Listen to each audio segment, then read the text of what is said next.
55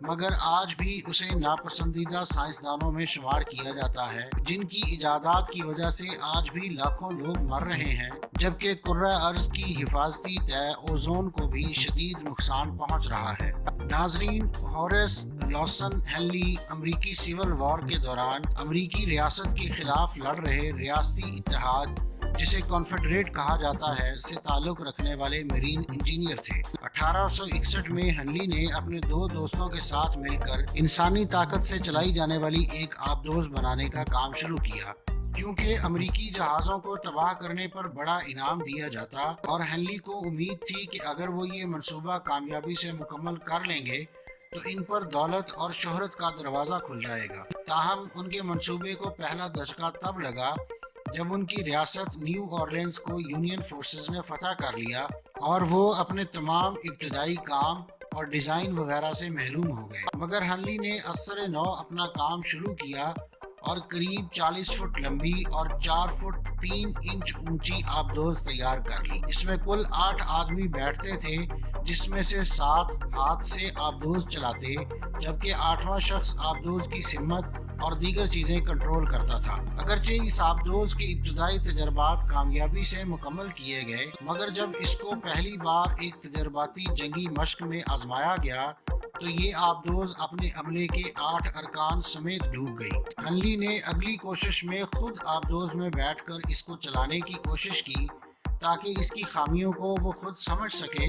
مگر ہنلی خود بھی اس آبدوز کے ساتھ ڈوب گیا۔ اب تک یہ خونی ایجاد 13 زندگیاں نگل چکی تھی،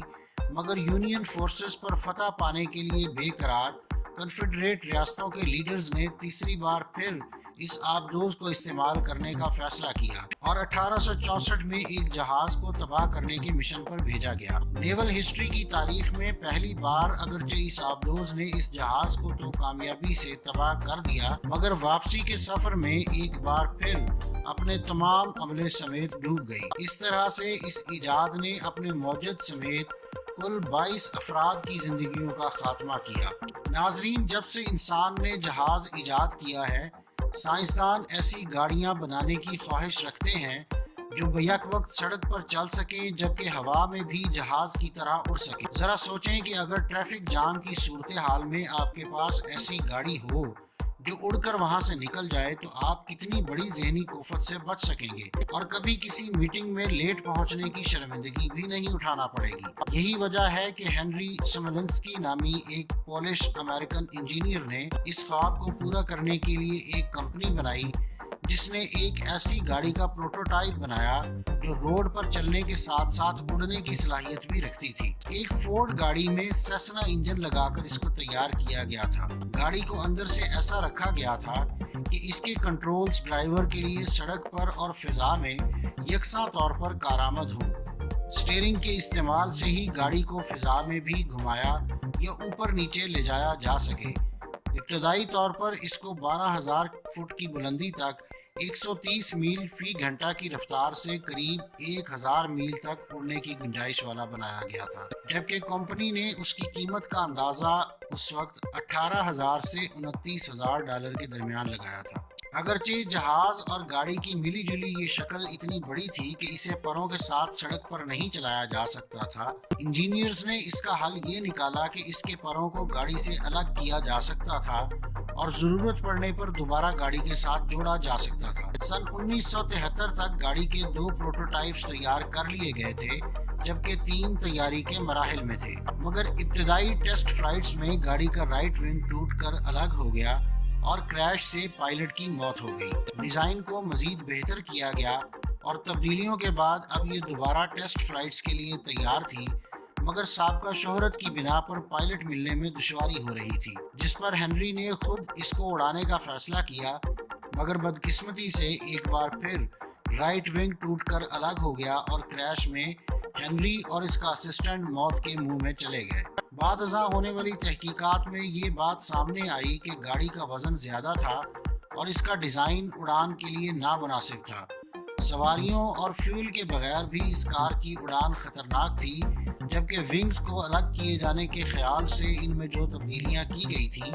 وہ ناپائیدار تھیں اور اسی وجہ سے ونگ ٹوٹ کر الگ ہوا۔ اپنے موجد کی موت کے اثرات کی وجہ سے ہی شاید دوبارہ کسی نے ایسی کار بنانے کا نہیں سوچا۔ تو ناظرین، جب تک ایسی کوئی گاڑی نہ بن جائے، ٹریفک جامز صبر سے برداشت کرنے کے علاوہ کوئی اور آپشن نہیں ہے۔ ناظرین، 1922 سے 1979 کے درمیان روس میں ہونے والی سول وار میں ایک طرف بولشوک تھے تو دوسری طرف اینٹی کمیونسٹ۔ 5 اشروں سے زائد چلنے والی اس سول وار میں دونوں طرف سے مالی اور جانی نقصان بہت زیادہ تھا، اور فیصلہ کن حملے کے لیے دونوں گروپس ایسی جدید ٹیکنالوجی چاہتے تھے جس کا جواب مخالف کے پاس نہ ہو۔ نوجوان موجد ویلین نے اس صورتحال سے فائدہ اٹھانے کا سوچا، اور ایک عام سرکاری ادارے میں شوفر کی ڈیوٹی کرنے والے ویلین کے لیے کسی با اثر حکومتی شخصیت تک اپنا آئیڈیا پہنچانا بھی کوئی زیادہ مشکل کام ثابت نہ ہوا۔ اس نے ایک ایسا ریل انجن تیار کیا جس میں جہاز کا انجن اور پروپیلر لگائے گئے تھے جو اس کو انتہائی تیز رفتار بنانے کے لیے تھے۔ یہ ایک ایسی ایجاد ثابت ہو سکتی تھی جس سے جنگ کا پاسا پلٹا جا سکتا تھا، اور حکومتی عہدیدار اور آرمی انتہائی تیزی سے ایک جگہ سے دوسری جگہ جا سکتے تھے۔ فوج کو لڑائی کے لیے سامان بر وقت پہنچایا جا سکتا تھا۔ جنگ سے تھک چکے حکومتی عہدیداران کے لیے یہ خیال ہی اتنا خوشکن تھا کہ ڈیزائن میں شور اور دیگر خامیوں کے باوجود اس منصوبے کی حوصلہ افزائی کی گئی، یہاں تک کہ نوجوان ویلین کی ناتجربہ کاری کو بھی نظر انداز کر دیا گیا۔ 24 جنوری 1921 کو اس ٹرین کا ٹیسٹ کرنے کا فیصلہ کیا گیا، اور ایک اعلیٰ سطحی حکومتی وفد جن کے ہمراہ کچھ غیر ملکی مہمان بھی تھے کو ماسکو سے ایک دوسرے شہر لے جانے کے لیے اس ٹرین کا انتخاب کیا گیا۔ ٹرین کامیابی سے سفر کرتی ہوئی منزل پر پہنچی تو لگا کہ نوجوان موجد کی یہ کاوش شاید اس کے ملک کے ساتھ ساتھ اس کی تقدیر کو بھی بدل دے گی، مگر پھر بدقسمتی نے اپنا وار کیا اور ماسکو واپسی کے سفر میں ٹرین پٹری سے اتر گئی، اور اس حادثے میں ٹرین پر سوار 22 میں سے 6 افراد کی موت ہو گئی۔ مرنے والوں کو کریملن وال کے ساتھ موجود قبرستان میں دفن کیا گیا۔ تاہم بظاہر ناکام ہونے والی اس ایجاد نے دوسروں کو ایسی تیز رفتار ٹرینیں ایجاد کرنے کی انسپریشن دی جس سے پھر جرمن ریل کار، امریکن بلیک بیٹل ریل کار اور روسی ٹربو جیٹ ٹرینز کامیابی سے تیار اور پھر استعمال بھی کی گئیں۔